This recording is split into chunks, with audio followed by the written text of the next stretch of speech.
Salve, salve tricolores, sejam bem-vindos a mais um vídeo aqui do canal. E se você é novo, se inscreva aqui embaixo, deixa também seu like e ativa o sininho de notificação para não perder nenhuma novidade que sai nos vídeos diários com todas as atualizações do São Paulo Futebol Clube. Também peço para você me seguir no Instagram, AlemãoSPFC, lá a gente vai trocar uma ideia mais próxima sobre futebol e também sobre nosso tricolor. E agora, sem enrolação, vamos pro vídeo de hoje, já desejando uma boa segunda-feira para você que está me assistindo. Que Deus abençoe o seu dia São Paulino e São Paulina. Segunda-feira começando o pós-clássico, né? Ontem tivemos no Allianz Parque a 32ª rodada do Campeonato Brasileiro, Palmeiras e São Paulo, cada um com seus objetivos, né? O Palmeiras tentando ser campeão brasileiro e o São Paulo em busca de uma vaga na próxima Libertadores. O jogo terminou 0-0, mas não deixou de ser um jogo eletrizante, principalmente para o torcedor são paulino que precisou ver o time aí mais da metade do jogo, vamos dizer assim, tentando segurar este empate, né, galera? O São Paulo que terminou o jogo com 2 a menos, né?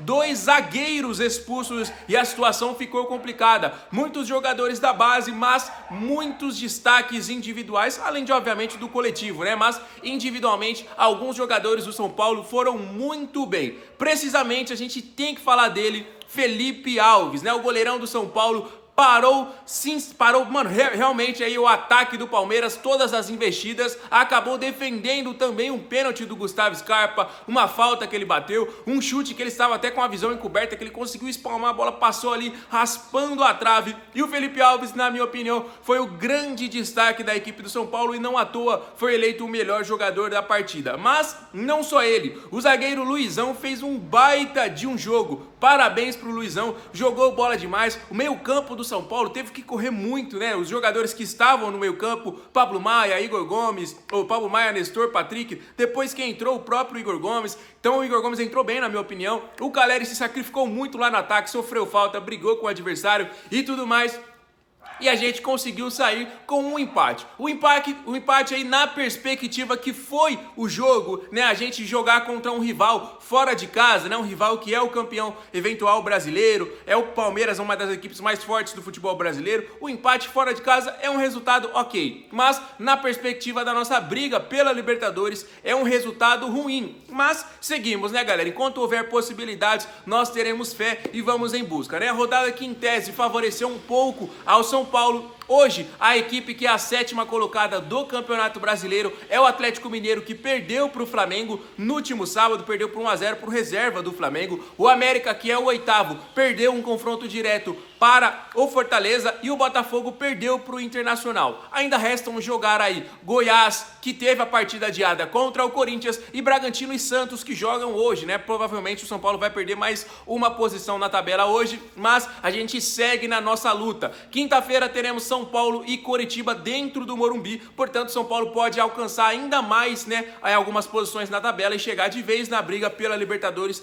caso vença a partida contra o Coritiba. Ficamos a 3 pontos aí do Atlético Mineiro, que é o 7º colocado, né? Então se a gente está na expectativa de um G8, a gente conseguir aí uma 7ª posição para garantir realmente é muito importante. Beleza, galera? Alguns outros destaques, né? O zagueiro Beraldo, né? O Beraldo entrou 18 anos apenas em uma fogueira gigantesca, clássico fora de casa contra a melhor equipe do campeonato, melhor defesa, um dos melhores ataques e tudo mais. Ele entrou, começou o jogo bem, fazendo algumas interceptações, fazendo algumas tiradas de bola, né? Depois em um lance em que ele acabou perdendo tempo ali, obviamente natural, mas ele fez uma falta que foi precisa. Se ele não faz a falta, o Hendrick, né, que é um outro garoto, faria o gol. Então a expulsão dele foi necessária. O que aconteceu depois que foi engraçado, né? Eu achei que ok ele ter sido expulso, mas depois ele ficou uns 2 minutos enrolando ali dentro de campo, deu aquele miguezinho, né, parecendo que o juiz não iria ver, que ninguém iria ver e tal. Ele ficou ali, o juiz montando a barreira, aquela confusão e tudo mais, e ele foi gastando tempo pro São Paulo e acabou ali, né, depois virando até um meme, né? Os jogadores do Palmeiras caguetaram ele, falou: "Pô, juiz, você não expulsou o jogador ainda tá aqui". O juiz deu uma dura nele e ele saiu rindo, obviamente,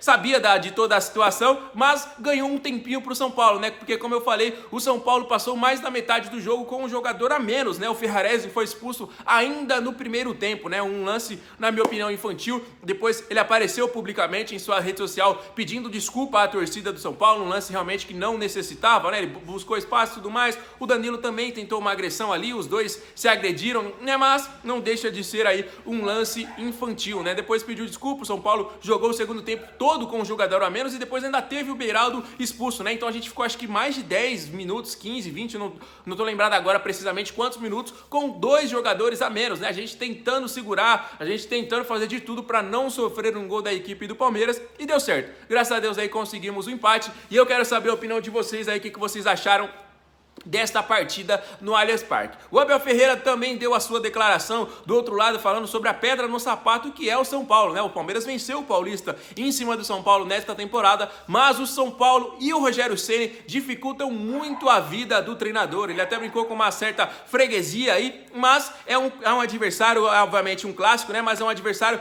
muito difícil segundo o Abel Ferreira, e realmente o São Paulo, né, tem muito brilho. O São Paulo teve realmente muita garra, muita determinação e fomos buscar este empate, né? Então, como eu falei, são 2 pontos, né? O ponto do jogo é um resultado bom e do ponto do campeonato não é um resultado tão bom assim, mas como eu falei, enquanto houver chance aí, nós iremos em busca desta vaga na Libertadores. Para o São Paulo, restam 7 jogos. Para os nossos adversários, restam 6 jogos. Então, vamos em busca aí desta classificação. Você está esperançoso? Quero saber a sua opinião, tá bom? Galera, o Rogério Ceni também deu a sua declaração, né? Falou aí na entrevista coletiva sobre a partida, sobre tudo mais, mas ele falou sobre um ponto importante, né? Que é o zagueiro Luizão, que ontem jogou bola demais. Um zagueiro que tem apenas 20 anos e contrato com o São Paulo até janeiro de 2023. Ou seja, tá na porta, tá batendo aí na porta o contrato do Luizão e a negociação está travada. Ele já pode assinar um pré-contrato com qualquer outra equipe, já recebeu sondagens do futebol português, como Porto e Benfica, já recebeu sondagens do futebol inglês, como West Ham e Fulham, e já recebeu também sondagem do Olympiacos da Grécia, que é o time que hoje conta com o Marcelo, lateral esquerdo emblemático da equipe do Real Madrid, além do Rames Rodrigues, né? Outro jogador emblemático também do Real Madrid. Muito difícil que o Luizão fique. O próprio Rogério Ceni falou isso na sua entrevista. Ele falou: isso não é informação, é a minha opinião. Eu acho difícil que o Luizão fique. Na minha época, eu que decidi a minha carreira. Hoje é muito mais uma coisa de empresário e clube, o que não deixa de ser verdade e o que não deixa de ser lamentável, né? Muitas das vezes aí não é escutado o garoto e tudo mais, mas cabe ao Rogério, até este fim desse contrato, né, até o fim da temporada, utilizar o Luizão. Porque se o Luizão não for melhor que o Léo Pelé, eu não entendo mais de futebol de maneira alguma. Pelo amor de Deus, o moleque com 20 anos está muito mais preparado do que o Léo. Todos os jogos que ele jogou foi fogueira e ele jogou bem. Ontem contra o Palmeiras, um clássico fora de casa, ele jogou bola demais. Eu lembro de um jogo contra o Atlético Mineiro lá no Mineirão, ele comeu a bola, jogou muito bem ao lado do Miranda na zaga. Então, é um zagueiro que quando aparece, joga muito bem e a gente já sabe, ele tem nível de futebol europeu, não à toa tantas sondagens. Muito difícil segurar, mas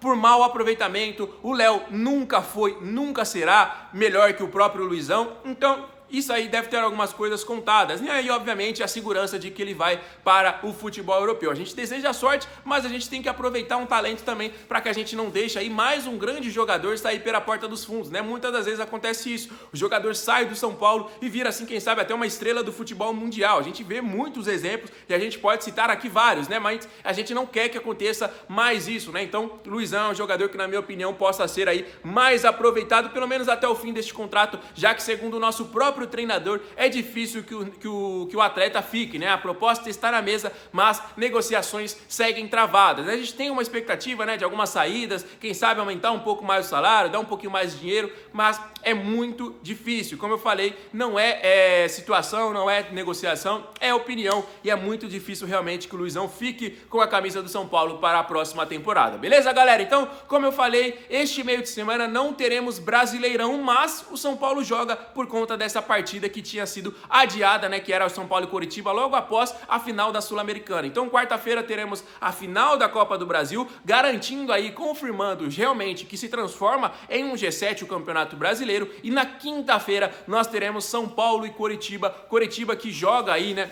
tentando fugir do rebaixamento. Ontem perdeu o clássico para o Atlético Paranaense nos minutos finais. Outro confronto direto pelo rebaixamento foi Ceará e Cuiabá. A partida terminou em 1-1. Acho que terminou antes até dos minutos finais ali por conta de uma confusão. A torcida invadiu o estádio. Também teve essa situação lamentável entre Sport e Vasco, né, na briga pelo acesso. Então, muitas brigas neste final de campeonato, mas obviamente a briga no bom sentido, né? Briga por posições aí e por objetivos. Beleza, galera? Próximos vídeos, muitas novidades pra vocês, por isso eu peço, você é novo, tá chegando agora, se inscreva aqui embaixo e também ativa o sininho de notificação. Pra você que sempre nos acompanha, tá no dia a dia dando aquela moral, não esquece de deixar o like e os comentários sobre todos os assuntos que eu falei, combinado? Volto amanhã com mais novidades, fiquem com Deus, um abraço, valeu!